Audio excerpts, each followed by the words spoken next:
आज की क्लास में हम मैथमेटिक्स के शेष टॉपिक का अध्ययन करेंगे।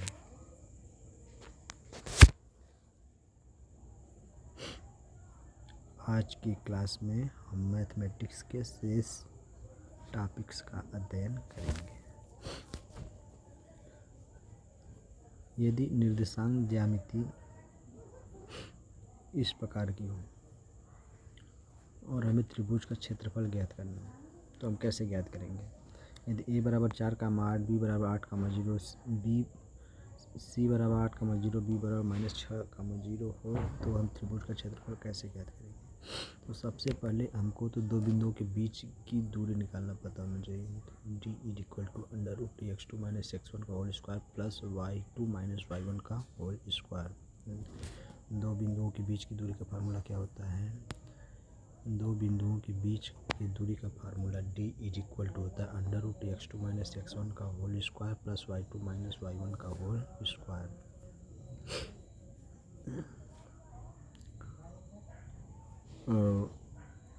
त्रिभुज के केंद्रक का निर्देशांक क्या होता है। x1 + x2 + x3/3 y1 + y2 + y3/3। रेखा AB के मध्य बिंदु का मध्य बिंदु क्या होगा। x1 + x2/2 y1 + y2/2। रेखा AB का मध्य बिंदु बराबर x1 + x2/2 y1 + y2/2। ये AB रेखा है। x1 y1 x2 y2 अंतर विभाजन m1:m2। तब मध्य बिंदु का सही है x1 + x2/2 y1 + y2/2। अंतर विभाजन की स्थिति में मध्य बिंदु का निर्देशांक m1 x2 + m2 x1 m1 + m2 m1 y2 + m2 y2 m1 + m2। By विभाजन की स्थिति में माइनस हो जाता है।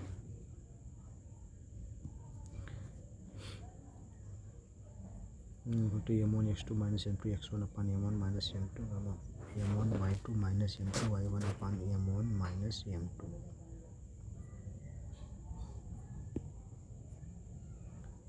371 x1 y1 x2 y2 x3 y3। तो इस स्थिति में त्रिभुज का क्षेत्रफल क्या होगा। = 1/2 x1 × y2 - y3 + x2 × y3 - y1 + x3 × y1 - y2। यदि निर्देशांक ज्यामिति में इस प्रकार की आकृति हो तो हम त्रिभुज का क्षेत्रफल कैसे निकालेंगे। ये ऊंचाई हो जाएगी। मूल बिंदु से y कोटि की जो दूरी होती है वो त्रिभुज की ऊंचाई हो जाएगी। 8 इकाई तो 1/2 गुणे ये कितना हो गया 8 इधर 6 इधर 8 से 14 गुणे 8 14 चौक को 56 इकाई 56 वर्ग इकाई। इसका क्षेत्रफल हो जाएगा इस आकृति का 56 वर्ग इकाई।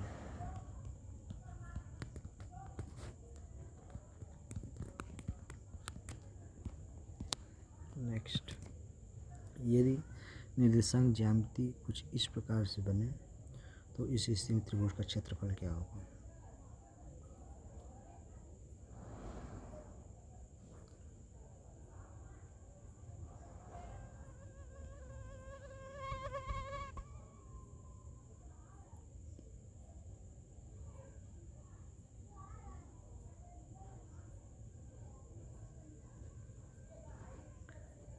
दो आधार √d2 - d1 का होल स्क्वायर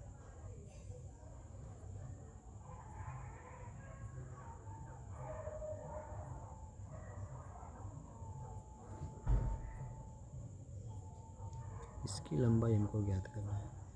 तो इसमें जब हम मूल बिंदु को दर्शाते हैं तो इसमें हमको d निकालने दो बिंदुओं के बीच की दूरी निकालने की आवश्यकता ही नहीं पड़नी चाहिए। देखो ये कितना है, ये 8 है, ये 8।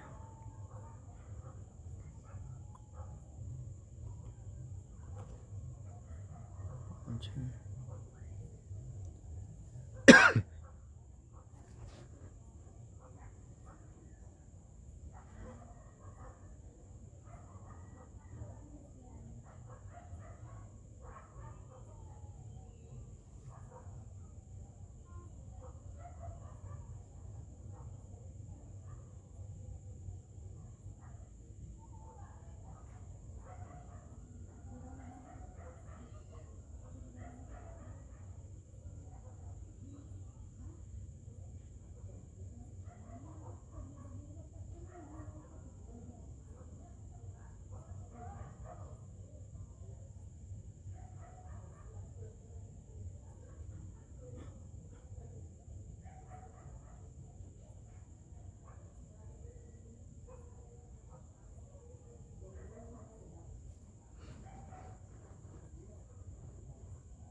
ये इस वाले फार्मूले पर निकालना पड़ेगा हमको, ये सुविधा रहेगी।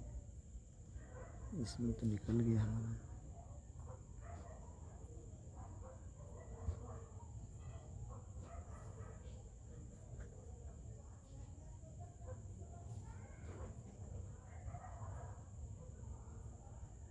टोटल यहाँ से ये 8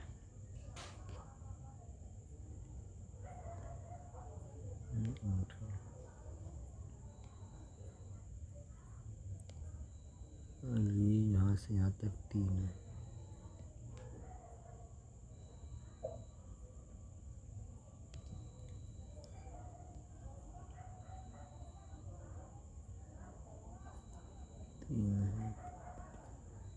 तो ये कितना हो जाएगा, ये 5 हो जाएगा।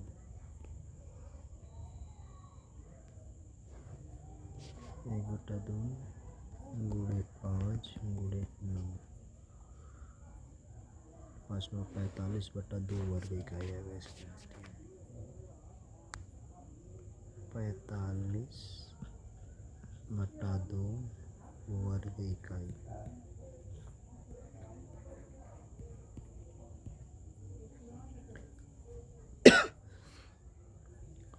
नहीं तो फिर हम ऐसे नहीं निकाल रहे हैं, तो फिर इसको इस प्रकार से निकालते हैं। इसको दर्शाना जो है एग्जाम में बड़ा टफ है, इसलिए आपको ये फार्मूला याद रखना बहुत ज़रूरी है।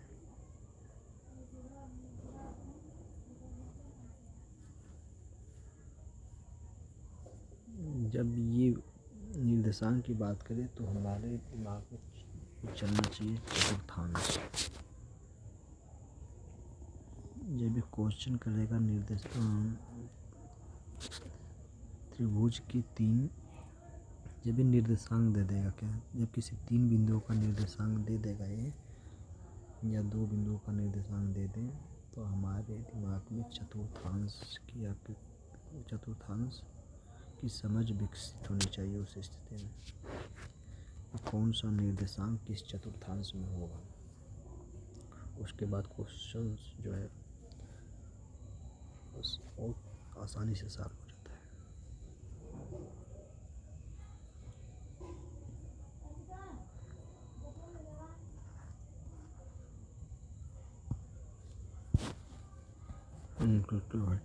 यदि हमारी आकृति इस प्रकार की डेवलप हो तो उसी क्षेत्रफल क्या होगा, टोटल यहाँ से यहाँ तक 16 है, ये 16 है और ये 10 है, तो ये हो जाएगा हमारा 6। ये ऊंचाई ये 8 दिया है, कितना हो जाएगा 4 4 6 24 वर्ग।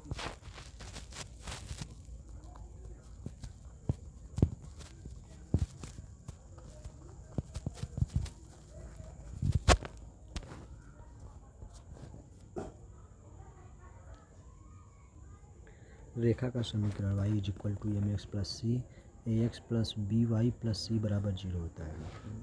रेखा का समीकरण क्या होता है, रेखा का समीकरण जिसकी x अक्ष के साथ ढाल y अक्ष के साथ ढाल m हो, y is equal to mx plus c होता है। क्या y is equal to mx plus c. और दूसरा सरल रेखा का समीकरण होता है ax plus B Y plus सी बराबर 0। रेखा का समीकरण क्या होता है, y is equal to mx plus c, और दूसरा सरल रेखा का समीकरण होता है ax plus B Y plus सी बराबर 0। रेखा का समीकरण होता है y is equal to mx plus c, और दूसरा होता है ax plus B Y plus सी बराबर 0, 2 होता है। देखो क्या, y is equal to mx plus c और दूसरा ax plus B Y plus सी बराबर 0। रेखा के कितने समीकरण होते हैं, 2। कौन कौन से, y is equal to mx plus C, ax plus B Y plus सी बराबर 0। नेक्स्ट, x अक्ष y अक्ष और ax plus B Y plus सी बराबर 0 द्वारा बने त्रिभुज का क्षेत्रफल क्या होता है, सी स्क्वायर अपान 2ab होता है। कितना होता है, सी स्क्वायर अपान 2ab होता है।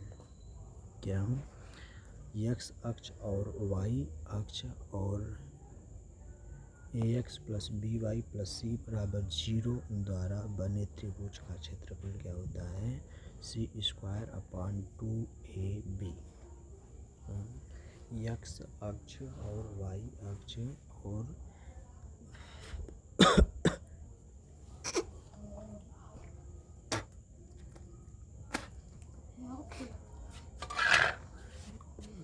ए x plus B Y plus सी बराबर 0 होता है। एक्स अक्ष और वाई अक्ष और a x plus B Y plus सी बराबर 0 द्वारा बने त्रिभुज का क्षेत्रफल सी स्क्वायर अपान 2ab होता है। M is equal to tan theta is equal to y2 minus y1 upon x2 minus x1 is equal to dy by dx। M is equal to tan theta is equal to y2 minus y1 upon x2 minus x1 is equal to dy by dx होता है। M is equal to tan theta is equal to y2 minus y1 upon x2 minus x1 is equal to dy by dx।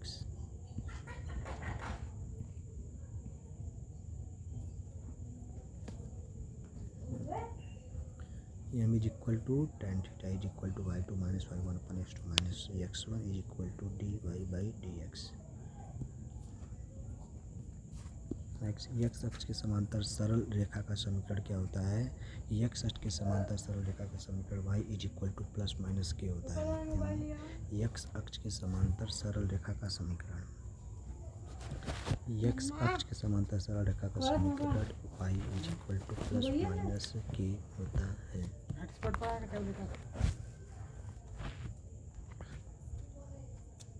X अक्ष के समांतर सरल रेखा का समीकरण क्या होता है? y is equal to plus minus के। y अक्ष के समांतर सरल रेखा का समीकरण क्या होता है? x is equal to plus minus h। X अक्ष के समांतर सरल रेखा का समीकरण y is equal to plus minus के। y अक्ष के समांतर सरल रेखा का समीकरण x square x is equal to plus minus h।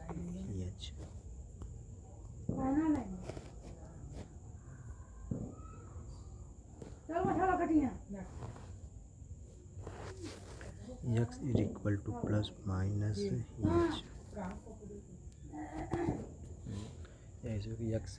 X अक्ष के समांतर सरल रेखा का समीकरण y is equal to plus minus के और y अक्ष के समांतर सरल रेखा का समीकरण is equal to x is equal to plus minus h। मूल बिंदु से होकर जाने वाली रेखा का समीकरण क्या होता है? y is equal to mx।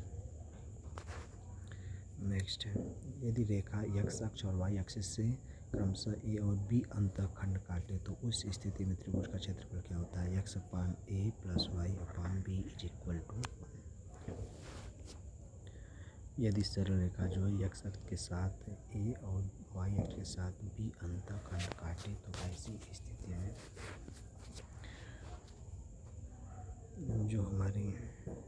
जो अंतःखंड रेखा और अंतःखंड के बीच संबंध होता है वो क्या होता है? x upon a plus y upon b is equal to 1।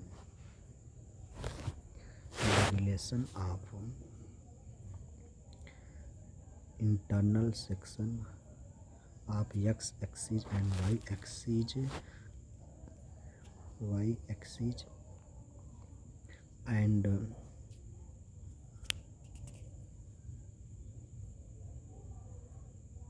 सरल रेखा सिंपल लाइन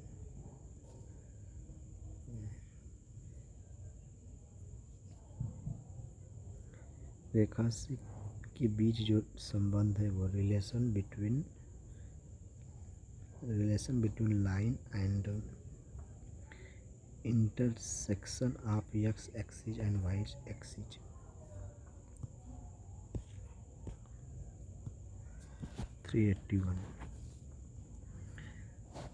यदि x अक्ष की रेखा x अक्ष के साथ थीटा कोण बनाते हुए गुजरे तो इस स्थिति में y is equal to mx plus c।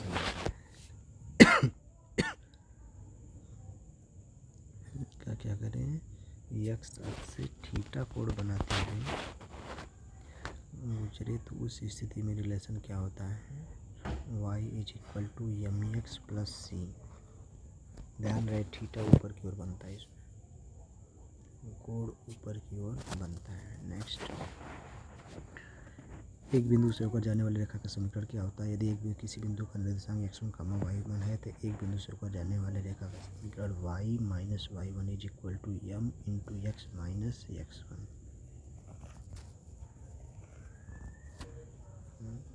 एक बिंदु से होकर जाने वाली रेखा का समीकरण क्या होता है, y minus y1 is equal to m into x minus x1। एक बिंदु से होकर जाने वाली रेखा का समीकरण क्या होता है, y minus y1 is equal to m into x minus x1। y minus y1 is equal to m into x minus x1।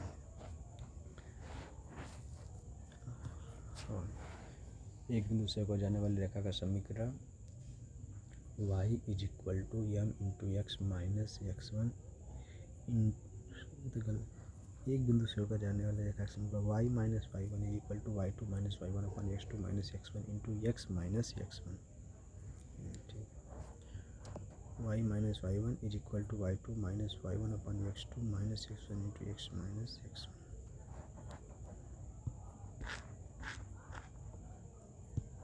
Next, रेखा के लंब रूप का समीकरण। यदि मूल बिंदु से किसी रेखा पर लंब खींच दिया जाए तो उसका समीकरण क्या होगा, x cos alpha plus y sin alpha is equal to p। यदि मूल बिंदु से किसी रेखा पर लंब खींच दिया जाए तो उस स्थिति में रेखा का समीकरण क्या होगा, x cos alpha plus y sin alpha is equal to p।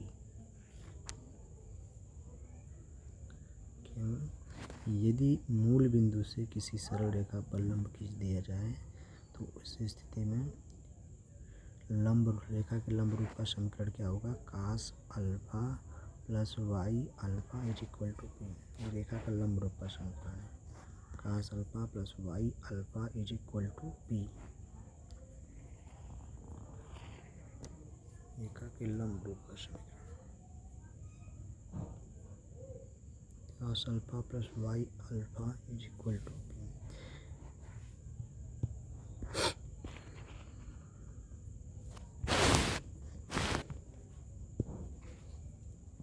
Next, किसी दिए गए बिंदु से सरल रेखा की दूरी d इज इक्वल टू होता है mod of ax1 plus by1 plus c upon under root a square plus b square.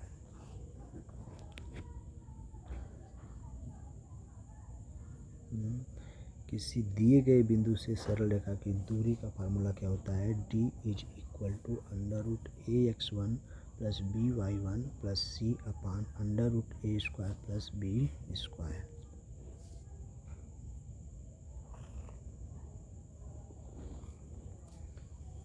किसी दिए गए बिंदु से सरल रेखा की दूरी क्या होती है, d is equal to ax1 plus by1 plus c upon under root a square plus b square. Next, यदि सरल रेखा की दूरी मूल बिंदु से ज्ञात करनी हो तो रेखा का समीकरण क्या है। यदि सरल रेखा की दूरी मूल बिंदु से ज्ञात करनी है तो इस स्थिति में रेखा का समीकरण क्या होता है, d is equal to c upon under root a square plus b square. यदि सरल रेखा की दूरी मूल बिंदु से ज्ञात करनी है, इससे मूल बिंदु से, तो रेखा का समीकरण क्या होता है, d है तो रेखा का समीकरण दिया है sir, d is equal to क्या होता है, तो सर यदि सरल रेखा की दूरी मूल बिंदु से ज्ञात करनी हो रेखा का समीकरण होता है d इज, तो इसमें d इज इक्वल टू होता है under root c, d is equal to होता है mod of c upon under root a square plus b square.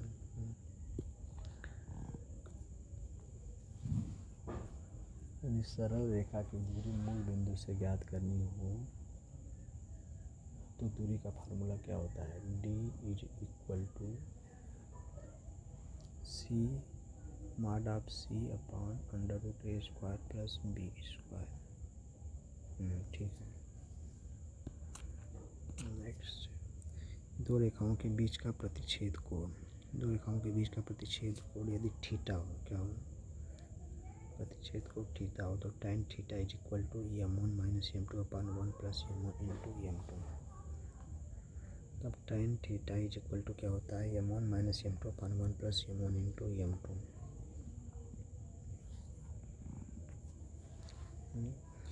यदि दो रेखाओं के बीच का प्रतिच्छेद कोण दिया हो थीटा, तो उस स्थिति में tan थीटा जो होता है m1 minus m2 upon 1 plus m1 into m2। इस पर हम क्वेश्चन बनाते हैं। यदि दो रेखाओं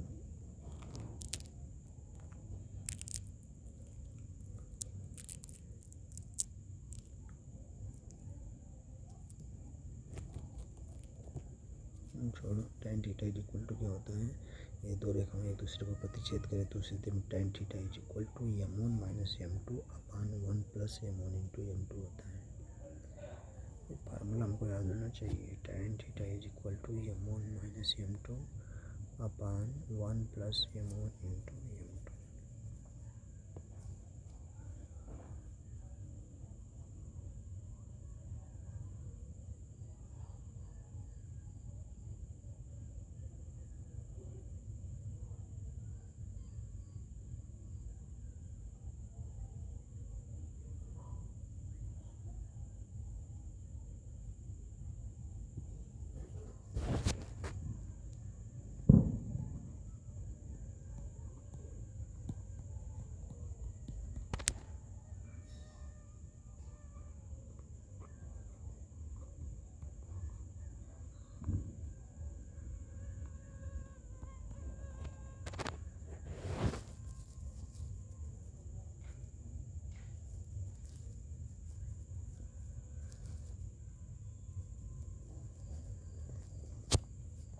यदि दो रेखाओं के समीकरण 2x plus 3y plus 5 is equal to 0, 3x plus 4y plus 7 बराबर 0 एक दूसरे को प्रतिच्छेद करती हैं, एक दूसरे को थीटा कोण पर प्रतिच्छेद करती हैं, तो tan थीटा का मान ज्ञात कीजिए।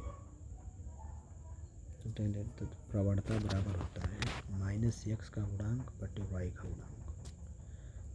प्रवणता का फार्मूला क्या होता है, रेखा की प्रवणता बराबर माइनस x का गुणांक बटे y का गुणांक।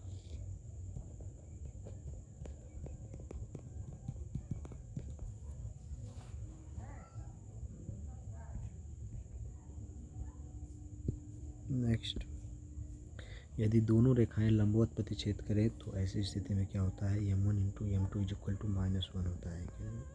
यदि दोनों रेखाएं लंबवत प्रतिच्छेद करती हैं तो ऐसी स्थिति में क्या होता है, m1 into m2 is equal to -1 होता है। नेक्स्ट, यदि दोनों रेखाएं समांतर हो तो ऐसी स्थिति में क्या होता है, m1 is equal to m2 होता है। क्या है, यदि दोनों रेखाएं समांतर हो तो ऐसी स्थिति में m1 is equal to m2 होता है। प्रतिच्छेद बिंदु, दो दी गई सरल रेखाओं के समीकरण को हल करने पर x अक्ष और y अक्ष के जो मान प्राप्त होते हैं वही उनका प्रतिच्छेद बिंदु होता है। दी गई सरल रेखाओं के समीकरण को हल करने पर x अक्ष और y अक्ष के जो मान प्राप्त होते हैं वही उनका प्रतिच्छेद बिंदु होता है। यदि a1x plus b1y plus c1 is equal to 0, a2x plus b2y plus c2 is equal to 0, यदि रेखा के दो समीकरण हों और इसमें a1 upon a2 is not equal to b1 upon b2, तो ऐसी स्थिति में अर्थात x के गुणांक यदि दोनों रेखा के समीकरण के x के गुणांक बराबर न हो तो उसका केवल एक हल होता है। उसका केवल क्या होगा, एक हल होगा। a1 upon a2 is not equal to b1 upon b2, तो एक हल होगा। और यदि a1 अपान a2 बराबर b1 अपान b2 हो लेकिन वो c1 अपान c2 के बराबर न हो तो ऐसी स्थिति में कोई हल नहीं होगा, कोई हल नहीं होगा। और यदि A1/A2 is equal to B1/B2 is equal to C1/C2 तो ऐसी स्थिति में अनंत हल होगा। इसको संपाती बोलते हैं। ये संपाती हो गया, ये इंटरसेक्शन में हो गया।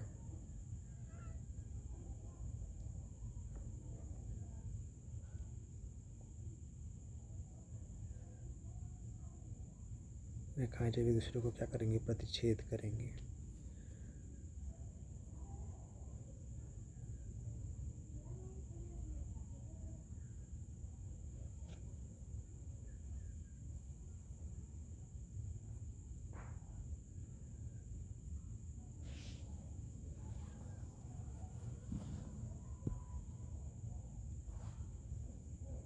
एक A1/A2 is not equal to B1/B2, कोई हल नहीं। A1/A2 is equal to B1/B2 is not equal to C1/C2।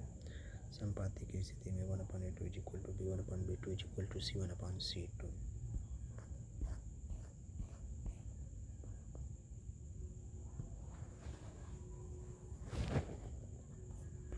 Digital sum. Digital sum उत्तर की त्वरित जांच के लिए प्रयोग में लाया जाता है। यह बड़ी से बड़ी संख्या को सिंगल डिजिट में लिखने की एक विधि है। किसी संख्या को जोड़ने पर प्राप्त एक अंक को अंकीय योग कहा जाता है। क्या? किसी संख्या को जोड़ने पर प्राप्त एक अंक को अंकीय योग कहा जाता है। अनुप्रयोग। इसका प्रयोग हम एडिशन में करते हैं, सब्सट्रैक्शन घटाव में करते हैं, मल्टीप्लिकेशन गुणा में करते हैं, डिवीजन भाग में करते हैं। नोट। भाग की स्थिति में हर को एक बनाने के लिए 2 × 5 4 × 7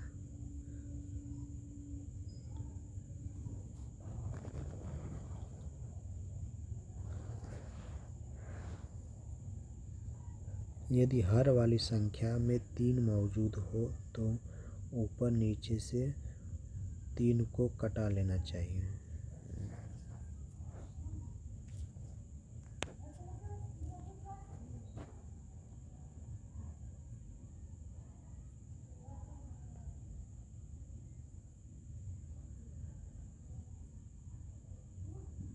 तो ऊपर नीचे से 3 को कटा लेना चाहिए।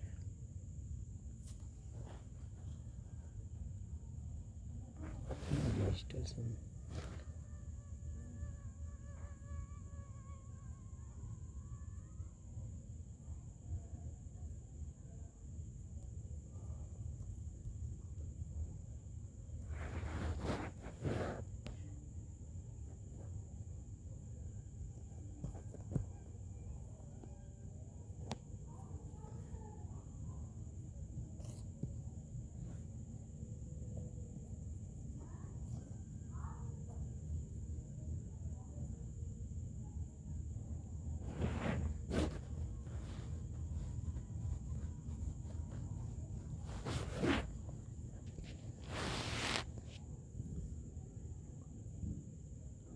यदि हर वाली संख्या में 3 मौजूद हो तो ऊपर नीचे से 3 को कटा लेना चाहिए। पूर्ण वर्ग या वर्गमूल के अलावा 1 4 7 9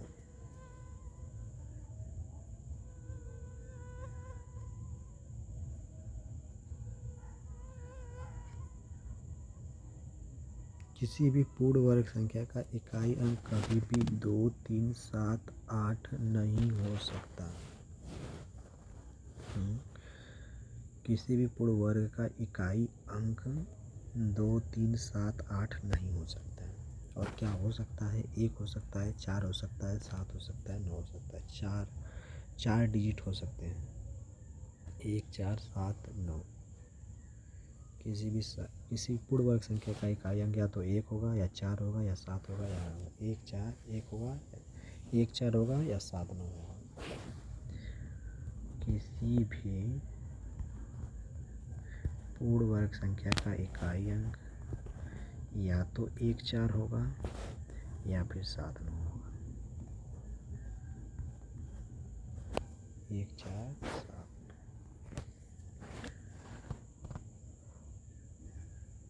पूर्ववर्ग संख्या का इकाई अंक कभी भी 2, 3, 7, 8 नहीं हो सकता। किसी भी पूर्ण संख्या का इकाई अंक कभी भी 2, 3, 7, 8 नहीं हो सकता। नेक्स्ट, पूर्ण घन अथवा घनमूल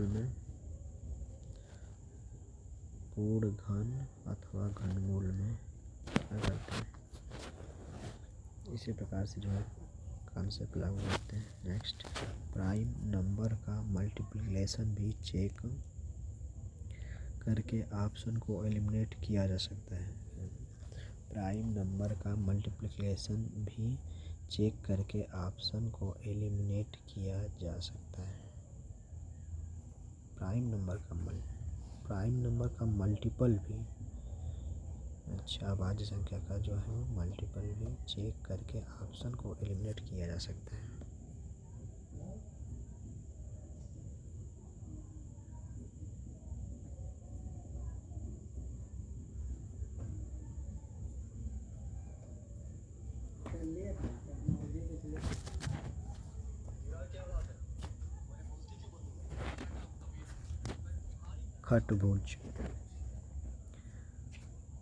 खटभुज का परिमाप बराबर 6 इंटू ए होता है। क्षेत्रफल बराबर 6 गुणे समबाहु त्रिभुज का क्षेत्रफल होता है, बराबर 6 into √3/4 into A square. A1:E2 is equal to होता है A²/2 इज़ टू A²/4।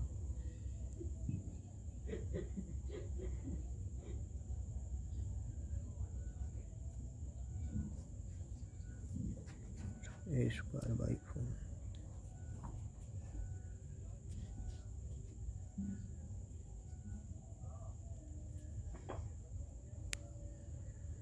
क्या दिया है?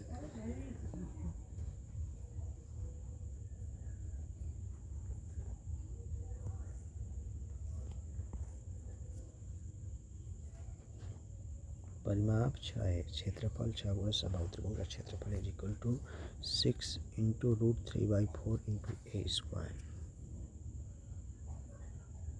6 इंटू √3/4 इंटू A²। समांतर भुजाओं के बीच की दूरी इज इक्वल टू 2 गुणे समबाहु त्रिभुज की ऊंचाई। क्या समांतर भुजाओं के बीच की दूरी इज इक्वल टू 2 गुणे समबाहु त्रिभुज की ऊंचाई। D is equal to 2 into A√3/2 is equal to √3A।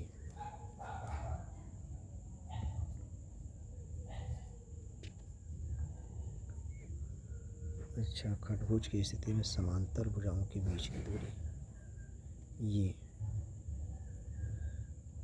समांतर भुजाओं के बीच की दूरी बराबर 2 गुणे समबाहु त्रिभुज की ऊंचाई। 2 गुणे समबाहु त्रिभुज की ऊंचाई।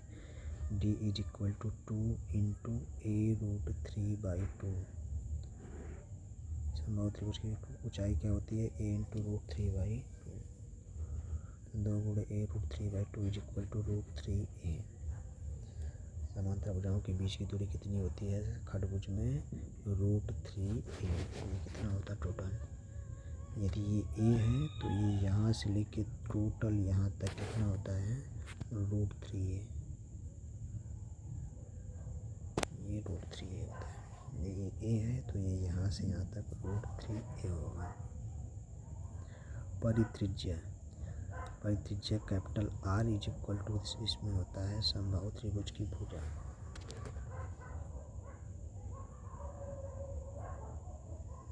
परित्रिज्या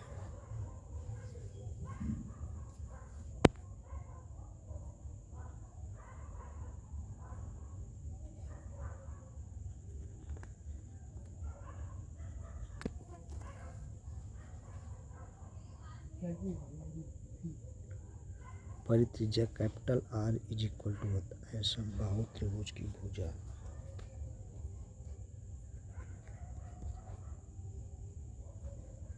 परित्रिज्या R समबाहु त्रिभुज की भुजा, अंतः त्रिज्या स्मॉल r की ऊंचाई। ये सब बहुत ज़्यादा दे दिया है ना इसने। खटभुज का परिमाप 6A, क्षेत्रफल 6 इंटू समबाहु त्रिभुज का क्षेत्रफल बराबर 6 इंटू √3/4 इंटू ए स्क्वायर। समांतर भुजाओं के बीच की दूरी इज इक्वल टू 2 गुण समबाहु त्रिभुज की ऊंचाई d is equal to 2 into A √3/2 is equal to √3a। परिवृत्त की त्रिज्या capital R is equal to समबाहु त्रिभुज की भुजा ए।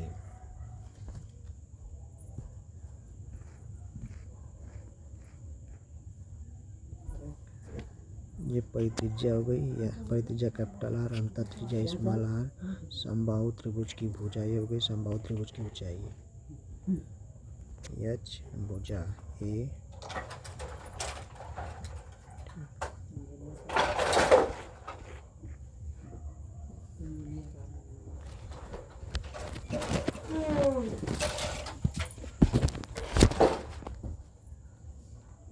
महत्वपूर्ण आकृतियाँ,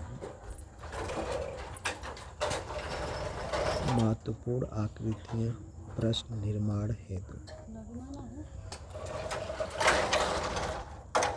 ये यच कैसे निकलेगा भाई?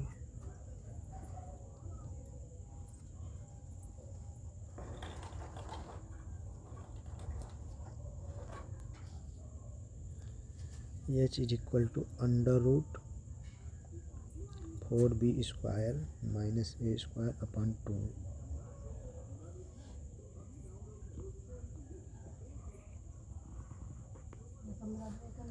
H is equal to √4b square minus A square by 2।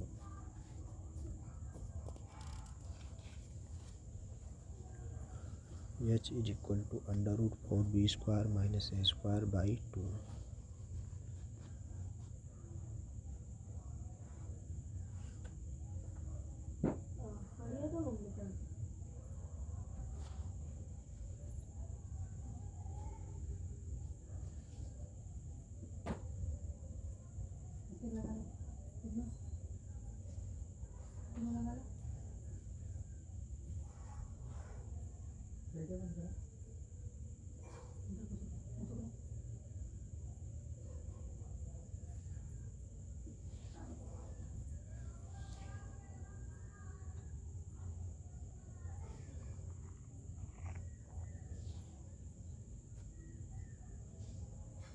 समद्विबाहु त्रिभुज का क्षेत्रफल 1/2 गुणे आधार गुणे ऊंचाई ए इज इक्वल टू होता है a/4 into √4b square minus ए स्क्वायर। समद्विबाहु त्रिभुज का क्षेत्रफल ए इज इक्वल टू होता है a/4 into √4b square minus ए स्क्वायर। समद्विबाहु त्रिभुज का क्षेत्रफल capital A is equal to होता है small a/4 into √4b square minus ए स्क्वायर। याद नहीं रहता जल्दी से।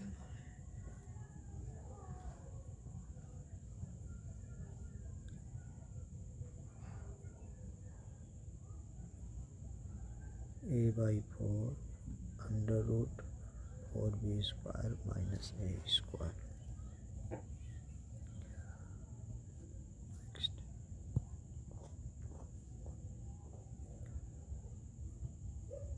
अंतःवृत्त,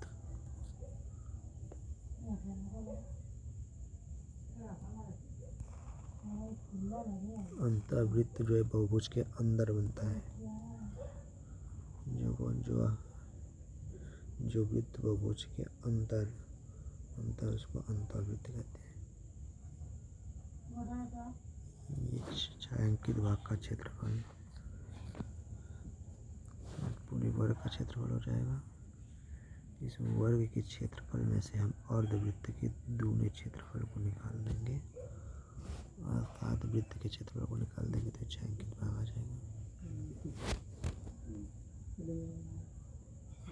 ये परिवृत्त की त्रिज्या कैपिटल R हो गई, ये अंतःवृत्त की त्रिज्या स्मॉल r हो जाएगा।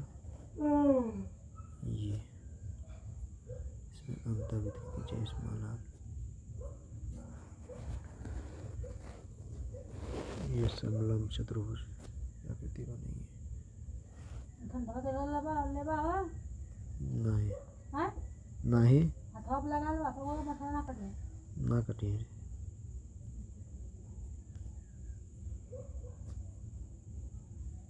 ये जो है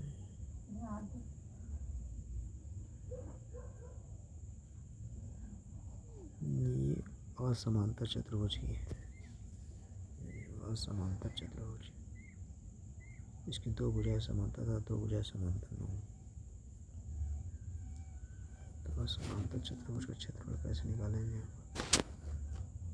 ये भी कोड दिया है 25, ये दिया है 15, ये दिया है 20, 5 3 15 5 4 20 5 5 25, 25 हो गया 20। ये वाले साइड कैसे निकली 17 दिया, 20 दिया है, निकालना कैसे क्षेत्रफल।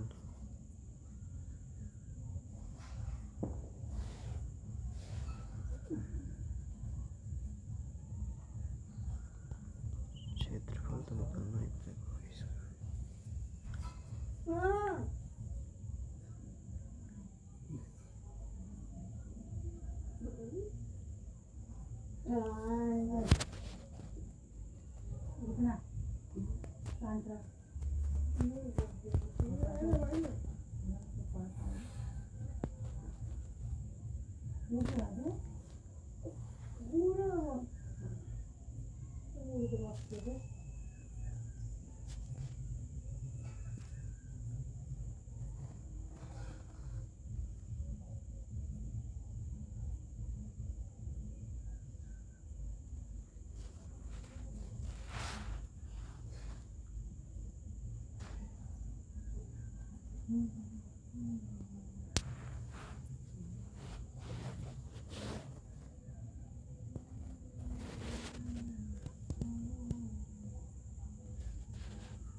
ये साइड हमको निकालना पड़ेगा। ये 15 20 तो ये 25 आ गया है, ठीक है। बी डी बराबर 25, ये निकालना है, ये निकालना है।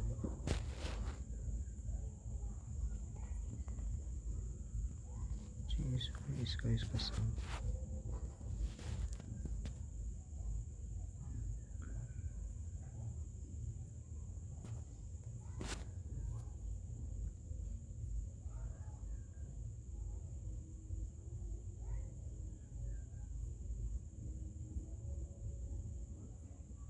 ये भी चाहिए। यहाँ पे दिया है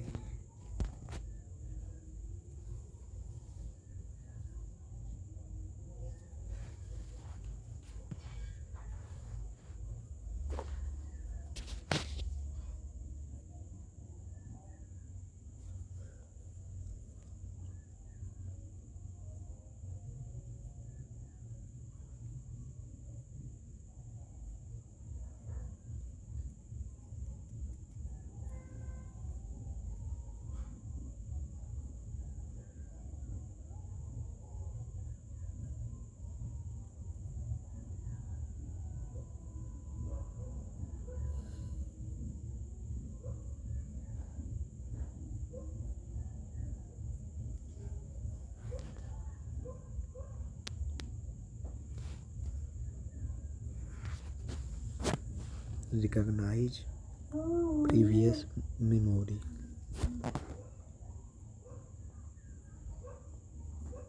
recognize previous memory।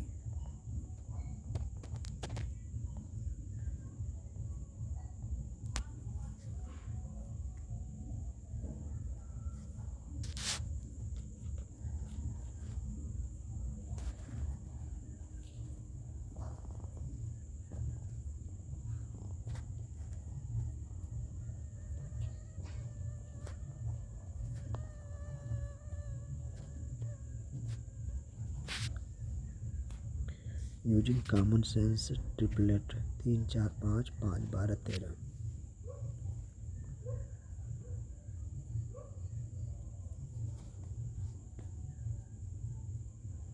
इस आकृति का क्षेत्रफल हमको निकालना हो।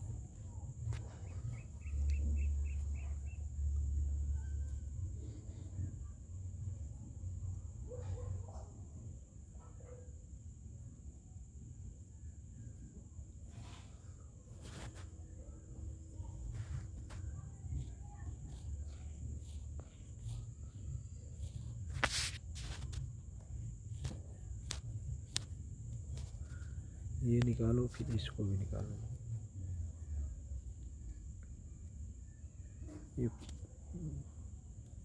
एक तो 25 हो गया, ये वाला 25 हो गया, अभी ये वाला 17 20 17 20, ये 17 है और ये 20 है।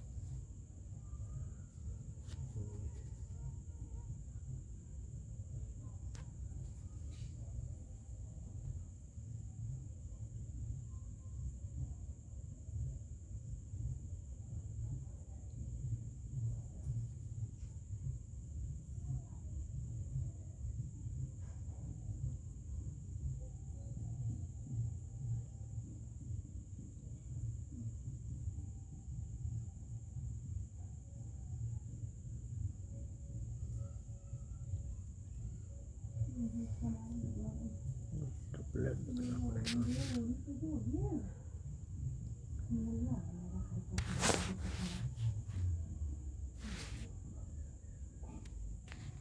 Study triplet, study triplet.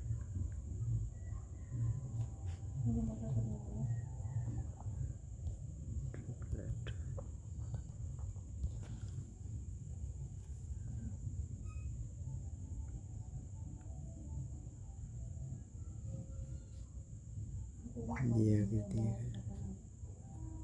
ये पंचभुज है, पंचभुज पर बने वृत्त।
अष्टभुज, पंचभुज, ये त्रिभुज, इस प्रकार की आकृति बनती है। बड़े वृत्त का क्षेत्रफल माइनस छोटे वृत्त का बड़े त्रिभुज का क्षेत्रफल माइनस छोटे त्रिभुज का क्षेत्रफल। ये इस प्रकार से वृत्त बन सकते हैं। इसमें वृत्त की त्रिज्या पूछी जा सकती है।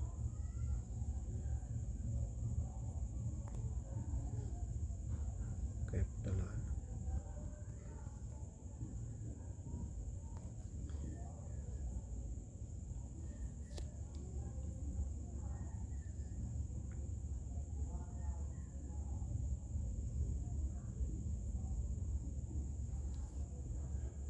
क्या लगेगा इसमें?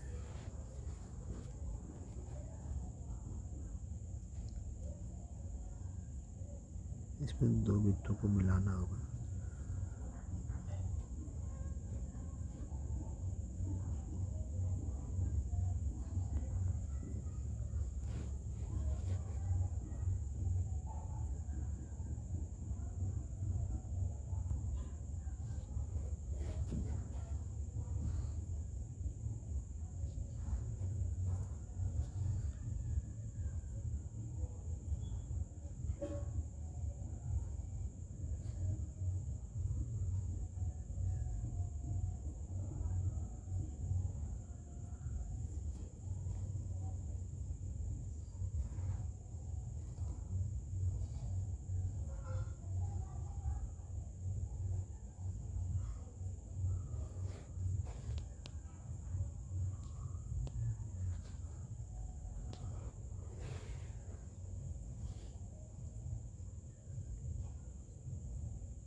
इसमें समबाहु त्रिभुज की आकृति निर्मित होगी।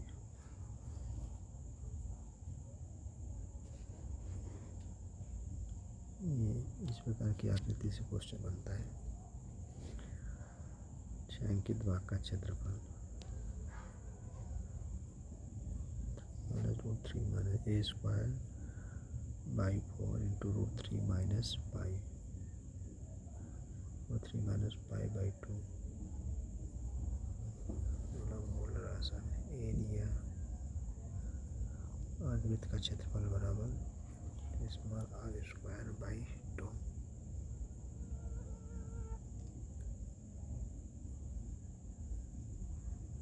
किसका एरिया है? ये इस आकृति का अर्धवृत्त का, तो पाई r² by 2 लेंगे।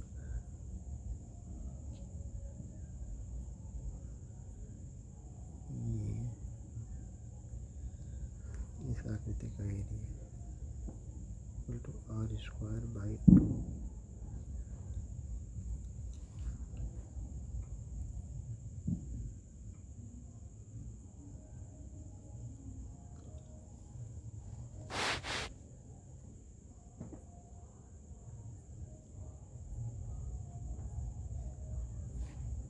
क्या निकाल लेंगे? इसमें भी कैपिटल आर ही निकाल सकते हैं। Small are.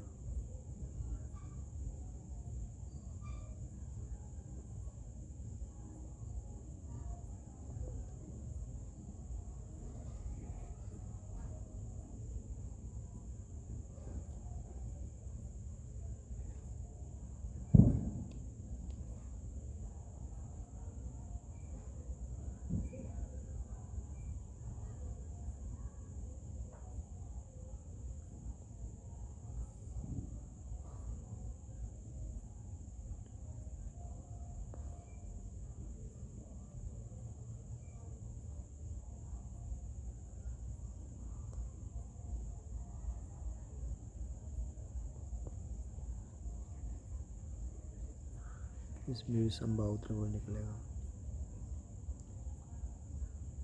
समबाहु त्रिभुज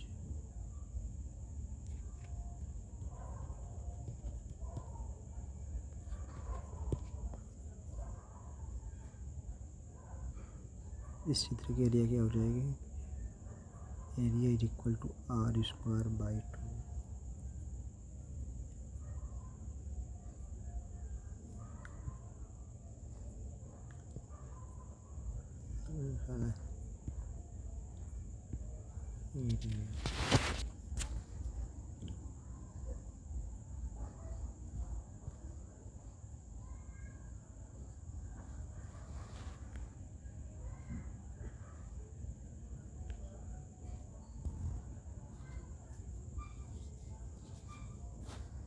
area is equal to r square by 2।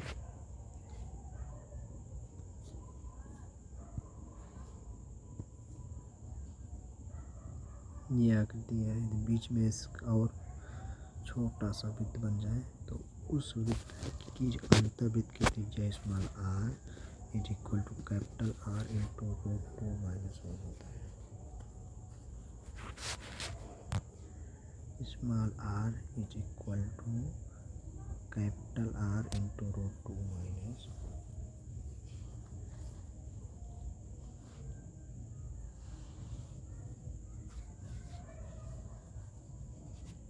Small r is equal to capital R into root 2 minus 1।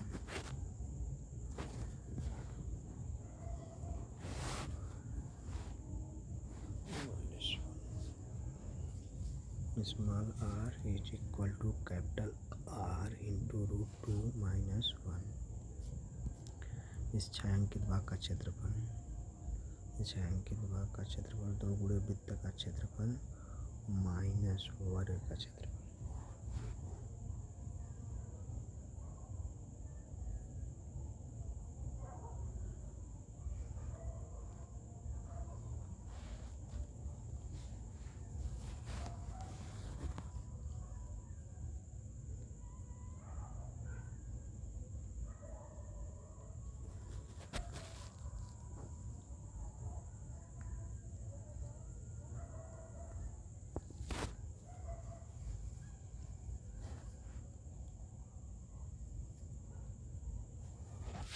छायांकित भाग का क्षेत्रफल इज इक्वल टू 2 गुणे वृत्त का क्षेत्रफल माइनस वर्ग का क्षेत्रफल।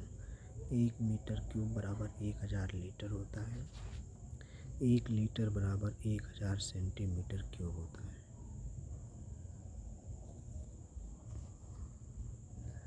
1 मीटर क्यूब बराबर कितना होता है, 1000 लीटर।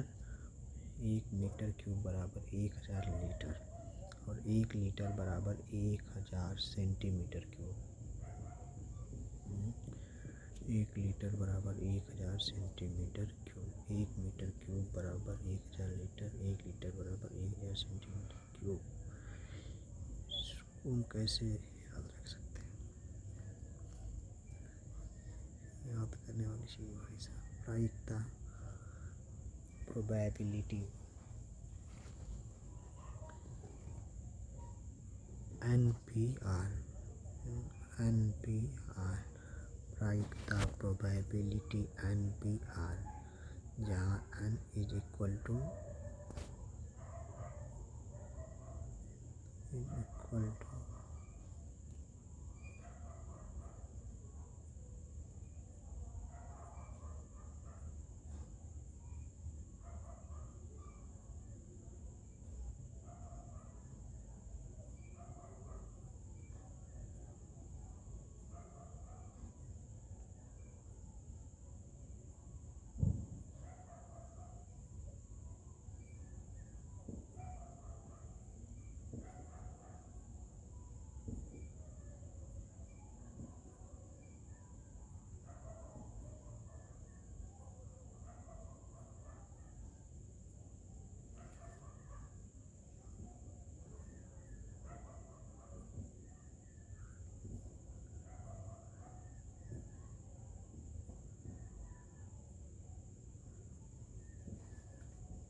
अब हम शेष टॉपिक्स का अगली क्लास में अध्ययन करेंगे। धन्यवाद।